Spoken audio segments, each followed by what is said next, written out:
So, exploring assertiveness versus aggression.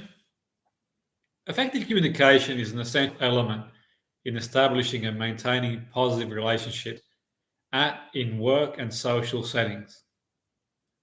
Communicating assertively enables meaningful relationships and interaction with people while preventing feeling manipulated or getting involved in conflicts. Being assertive is a critical skill that is required to exercise. The ability to voice one's preferences, needs, opinions, and feelings, even when there is opposition, but do so tactfully and effectively. Assertiveness means not being passive or aggressive, but somewhere in a more neutral realm.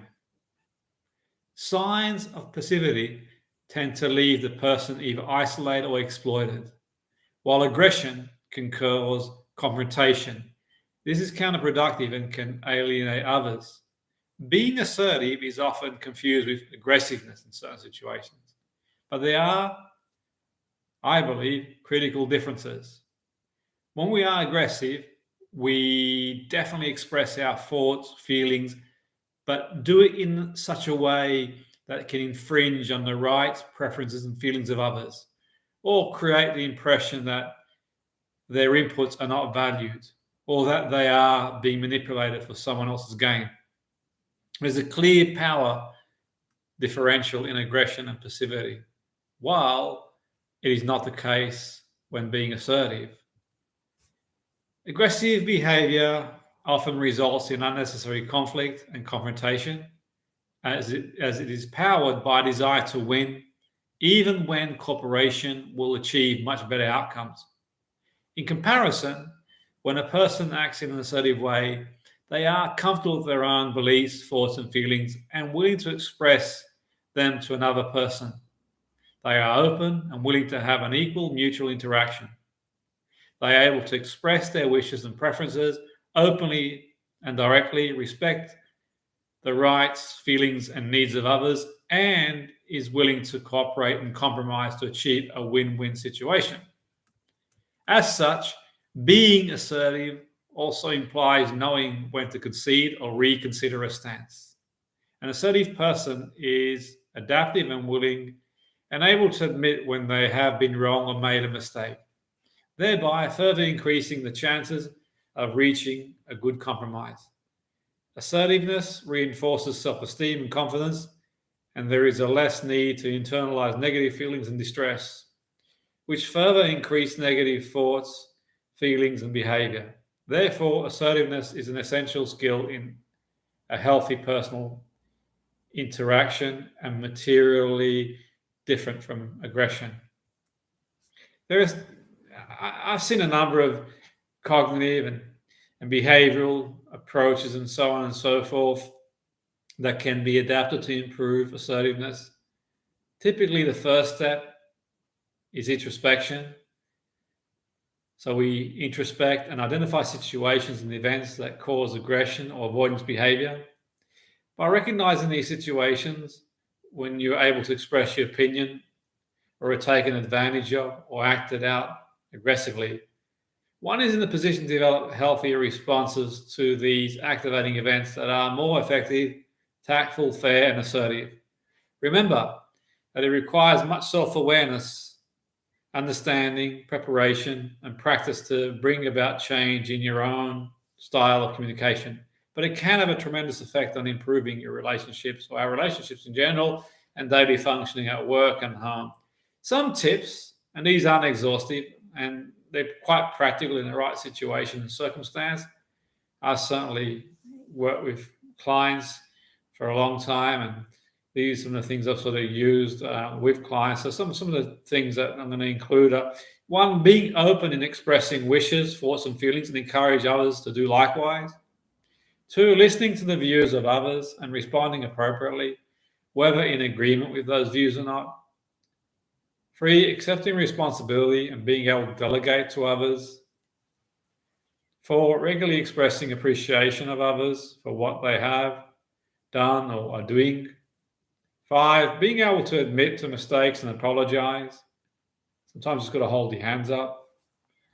I was wrong and apologize, admit to a mistake, I got that wrong. Maintaining self-control.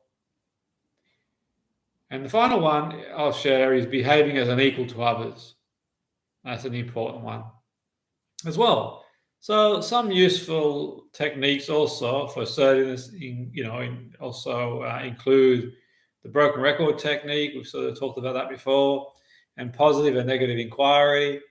And with these techniques, it's possible to calmly move away from potential for confrontation while avoiding passive responses that can make you feel manipulated. So, for example, one technique, fogging, is applied to a response to an aggressive or manipulative approach. It involves reacting with minimal calm response that is placating but not defensive, by agreeing with any truth that may be contained within statements, even if critical. The broken record, the stuck record response utilizes a technique of calm resistance. It involves calmly repeating what you want time and time again without raising tone of voice or becoming angry or irritated or distracted by side issues. Positive inquiry is also an assertive way to respond to positive comments such as praise and compliments. People with lower self-esteem or feelings of inadequacy often deals passively with positive comments, thereby discouraging the other person expressing positive comments the next time. While not utilize the positive aspects in their own thoughts and feelings, instead of dismissing or minimizing positive comments, agree with it and prompt for more details about the compliment or praise. The opposite of positive inquiries, you could argue, make a case for negative inquiry. Negative inquiry is a way to respond to more negative exchanges, such as receiving criticism.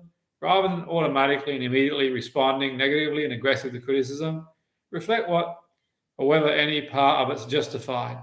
Calmly agree with any part that can be considered constructive and ask for more elaboration if helpful. Staying on point will help avoid escalation. I think it's also important to ensure your body language, support your verbal response to using gestures, postures that are smooth, balanced, firm, and open. Maintain eye contact with natural breaks. Maintain an upright, neutral but relaxed posture. Use body language that expresses a sense of warmth and openness, such as open palms, a smile, an appropriate touch. Don't be afraid or uncomfortable with silent periods. Breathe deeply when you become aware of intense emotion, so breathing in through the nose and out, and being mindful of our tone of voice. Listen actively and support it with gestures of attention and interest. Remember that assertiveness is a skill that is not innate in one sense. For the most part, you could make a case that assertiveness is learned. It's the way we experience and practice. So people who are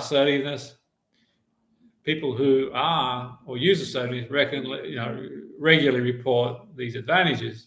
So they feel more confident, relaxed, and happy to themselves.